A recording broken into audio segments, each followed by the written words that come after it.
The Annulus. Journey into the unknown. Through the Vortex. Yong. Copyrighted 2020 Yong. All rights reserved. Chapter 21. How to Save a Star. As a group, they walked over to Zuriel, who in the meantime had gone back to work at his console.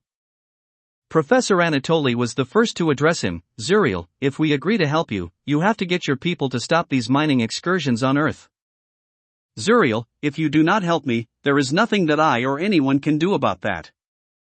I have told you that before. Our only chance is for us to trust each other and pool our ideas and use our brains to address the problem we have. Ken, then we need to get familiar with your electronic computers or similar equipment that you use on Heliu. Ron, we need your expertise on data transfer to interface our information with what Zuriel has. Ron, okay, I can do this, but let Jake help. He is a real wizard at any computer languages and can navigate through the workings of almost any computing device. Zuriel nodded his agreement and proceeded to show Ron and Jake the data analytics programs running on the computer equipment in the lab. Zilia sat down next to Jake. Zuriel spoke to her. Zilia, you know the data and these programs better than even my assistants in the mass transfer program. Work with Ron and Jake, can you please? Ken and the professor studied the presentation that Zuriel had been working on, to try to establish certain historical milestones in the development of nuclear technology on Helicia from the perspective of the USA and Russia. Zuriel gave them information about the decades of censorship and ban on the technology imposed by the Helician Supreme Council to prevent another nuclear holocaust. The three of them worked at improving the message of the presentation that will assuage such fears and persuade the lifting of the sanctions. The aim was to convince the Supreme Council of the power of nuclear technology that can solve the problem of the dying Helios star, and being the news presenter constantly injected with simple effective suggestions how to get the winning idea across in their presentation material. Ken and the professor engaged Zuriel in deep discussion about the energy shield technology of the Helicians. The colonel sat on the nearby armchair and tried to look uninterested in the discussion but was intent to pick up whatever information needed for the successful delivery and detonation of the nukes should it come down to that. Ken, Zuriel, the subatomic particle research at CERN would not have been possible without the use of high-power magnetic fields to contain the particles under study. And you say the force fields you use on Heliu is for containment and focusing energy in a similar fashion. Professor, and that was the same field deployed with your mass transfer devices sent to Earth. Ken, if we help you build the thermonuclear devices to focus their explosions using your energy shields to deliver the concentrated explosive energies right into the core of Helicia to maximize their impact. Zuriel, who was now getting quite excited with the possibilities, exclaimed. If only I have a nuclear device to do a real live demonstration. Then I will be able to convince the Science Council and the authorities to lift the ban on atomic research and let us build these atomic devices to revive our star.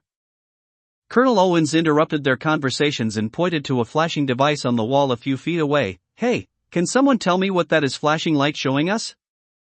Zuriel, oh no, I forgot to turn back on my perimeter security system. Let me do that right now. He raised a handheld device and punched a code in. The screens on the side wall came alive and views of surrounding areas of the property appeared. Colonel Owens, the light is still blinking. Oh, what are those other lights on that screen? Zuriel, they have found your location using the reset/data logger function on the beacon of your vehicle. Quick, use my vehicle to return to your habitat. I will stall them as long as I can. Colonel Owens and Sergeant Manning walked up and blocked the way. Colonel Owens, no way we are going to do that if you people are going to continue mining Earth's mass. We came here to get you to stop and I for one intend to complete my mission. Zuriel, it would take all the resources of Helios 1, at least 10 of our planet's rotations around Helios before we can build sufficient nuclear devices to execute what we just discussed. Our star is rapidly depleting its AX1, I think you call it hydrogen. The rate of change over to AX2, helium in your language, will be very rapid if we do not keep up our mass seeding efforts. I am afraid the Supreme Council, with the weight of evidence and strong opposition from the High Priests, will never agree to halt the mass-gathering entities sent to your planet. Colonel Owens and the Sarge both stood up and was about to confront Zuriel. Professor Anatoly stepped in between them to stop any incident. Ken grabbed Zuriel's arm and pulled him away from the colonel and Sarge. Ken, Zuriel, can you estimate how big a thermonuclear explosion is needed to demonstrate that nuclear explosions can stabilize your star? Zuriel, depends on how the energy force field can be harnessed to focus the explosive strength of the device.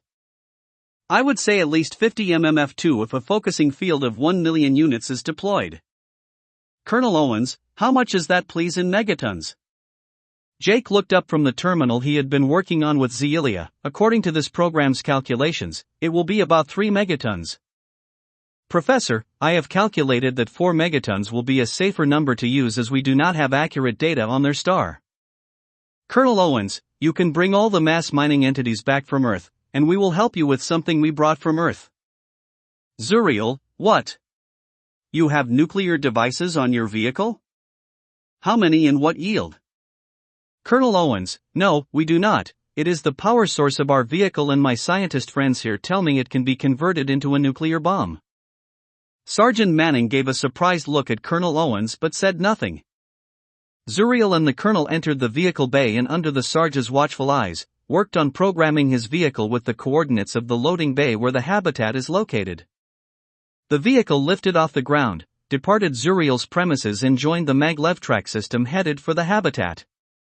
The security forces arrived and surrounded Zuriel's compound. Sonic blasts from ultrasonic emitters mounted on the front vehicle disabled the security devices impeding their entry into the compound. A squad of burly military personnel using battering rams knocked down front door and searched the entire premises. The head of the squad came up to Zachary and stood at attention. Sir, no one is on the premises, your orders? Zachary, Zuriel the traitor must have gone with them and most likely in his vehicle too. Locate his vehicle at once. He walked back to his command vehicle with the squad chief, then called up Zuriel's profile on the visual monitor and activated the tracker function on his vehicle.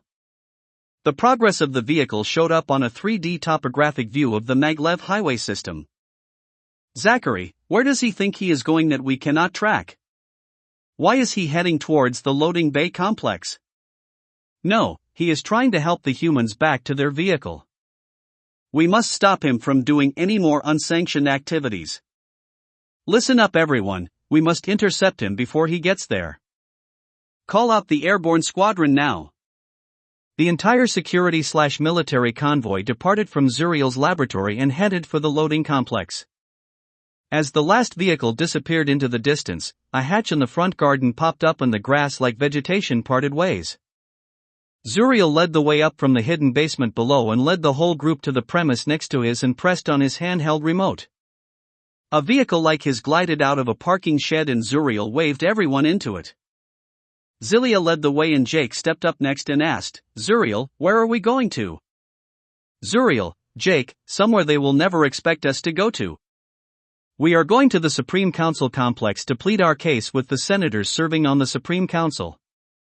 If we are to have any chance to both save my star and stop the damage to your planet, then that is our only chance. Ken looked at the professor and then back at Zuriel. You think your presentation can convince the senators and get them to back our plan? And what if the high priests object and try to stop you?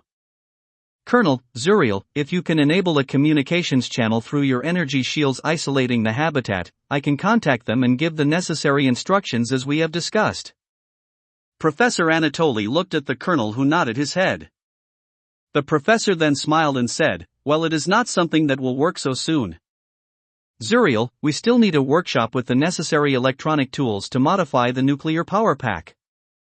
Zuriel, once you have completed your modifications, we can load it into one of our rockets which will launch to enter the dimensional gate outside Helia's atmosphere and be transported to our star Helios. But first we have to win support from the relevant authorities in Heliu. As the vehicle approached the Supreme Council building, Zuriel's handset began to buzz. He flipped it and it went into the communicator mode. He listened and then replied. The vehicle steered itself into another lane and filtered off the maglev highway to enter the Supreme Council building basement car park. The group of them went into the elevator that brought them to the 31st floor. When the elevator door opened, they were met by someone who ushered them into a large room.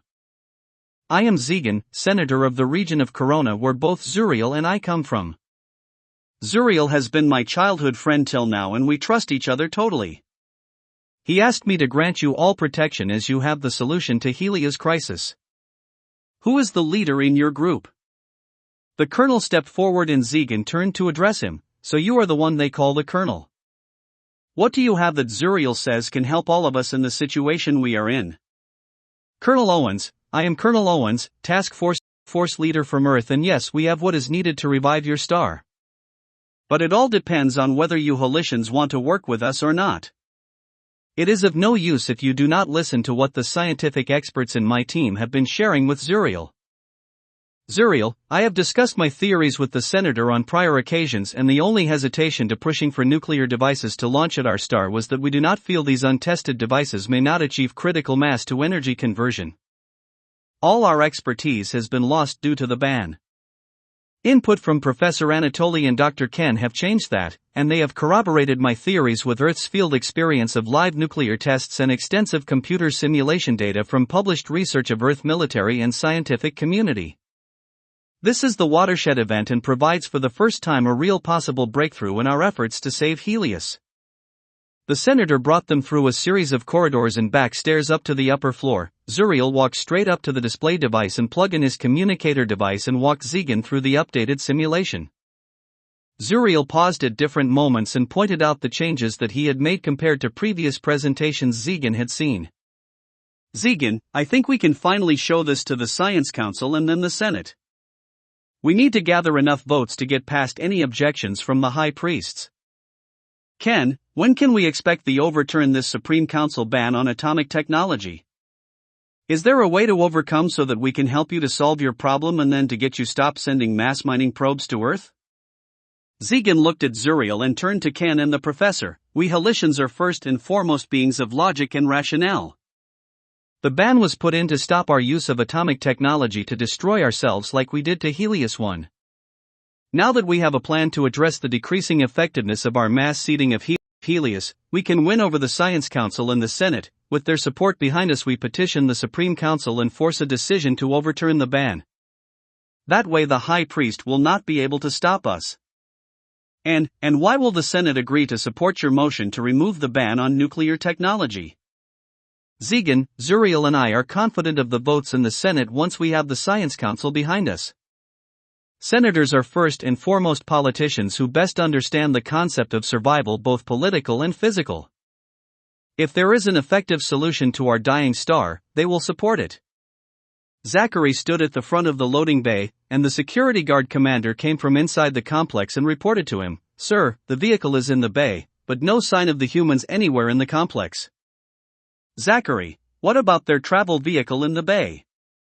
Could they have gone back into their vehicle? Guard Commander, the technicians confirmed that the shields around their vehicle have been re-energized before the vehicle arrival.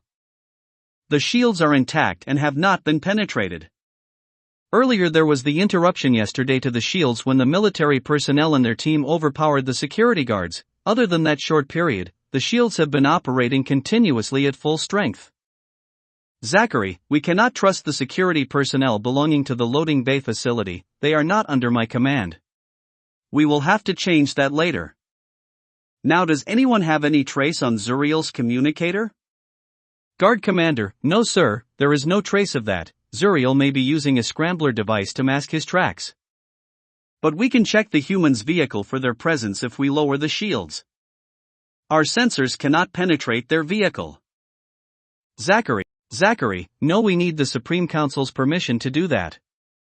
The shields would have stopped them from entering their vehicle. I do not think they came with Zuriel's transport. It is a ruse that have fooled us and hidden their whereabouts. Guard Commander, then we need to broadcast a general area alert for the human escapees. Zachary, do it and do not forget to send guards to look for Zuriel in all his usual locations. Deploy the additional troops to this task. We cannot trust the normal security personnel for this urgent task. Understand? Guard Commander, the additional men are already on their way. They will be assigned to this task as per your instructions. He saluted and left. Zachary stood by himself, fuming in frustration about the disappearance of the Zuriel and the humans. The Speaker of the Senate, Senator Zuriel, agreed to receive Senator Zuriel at his private residence even though it was late in the night. Zuriel also spoke with the Speaker and impressed on him that it was of critical importance to Helia's survival. At Zuriel's insistence, Zuriel met them at the rear entrance of his house without alerting any of his service personnel or family members. Zuriel, his daughter Zilia, and a group of hooded personnel entered the house quickly. Zuriel noticed that one was of smaller build than the rest. Zuriel, Senator Zuriel, senior researcher Zuriel, what may I know is so important for our survival that warrants disrupting my sleep at this time of the night, and who are these other persons who you inform me of? Zuriel, many apologies and sincere gratitude for your gracious hospitality to receive our group at this short notice. Zuriel, all right, come into my private study in my basement. Be quiet so no one can hear us.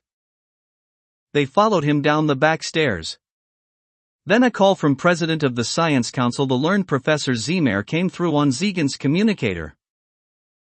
Zuriel let Zuriel take the call after the usual honorific greetings. Professor Zuriel, senior researcher Zuriel, Senator Zuriel's call alerted me and requested my immediate participation in this phone conference. What is so urgent that cannot wait the morning? I hope you have a good explanation. Zuriel, my sincere apologies and gratitude for your support and compliance with my request. I have a proposal to save Helios that is of the most urgent nature. It is so revolutionary that it just cannot wait for the morning. Zuriel, I have listened to your arguments on previous occasions on saving Helios. What is so new and critical that I have to know at this time of the night? Zuriel, Speaker Zuriel, Professor Zuriel, there is no time to lose. We must listen to what Zuriel will tell us. And these are our visitors from the planet Earth. The humans Professor Anatoly, Ken, and Ron, and Jake threw off their hoods and showed their faces to Speaker Zuriel and Professor Zuriel. Zuriel, the security forces are looking for them. Zuriel, you are also wanted for your involvement with them. Well, since all of you are here, I will give you an audience. If I am not satisfied with what I hear and Professor Zuriel is not convinced of what you are proposing, I will report all of you to the Supreme Council and let them deal with you. As for the humans, the security forces will be alerted.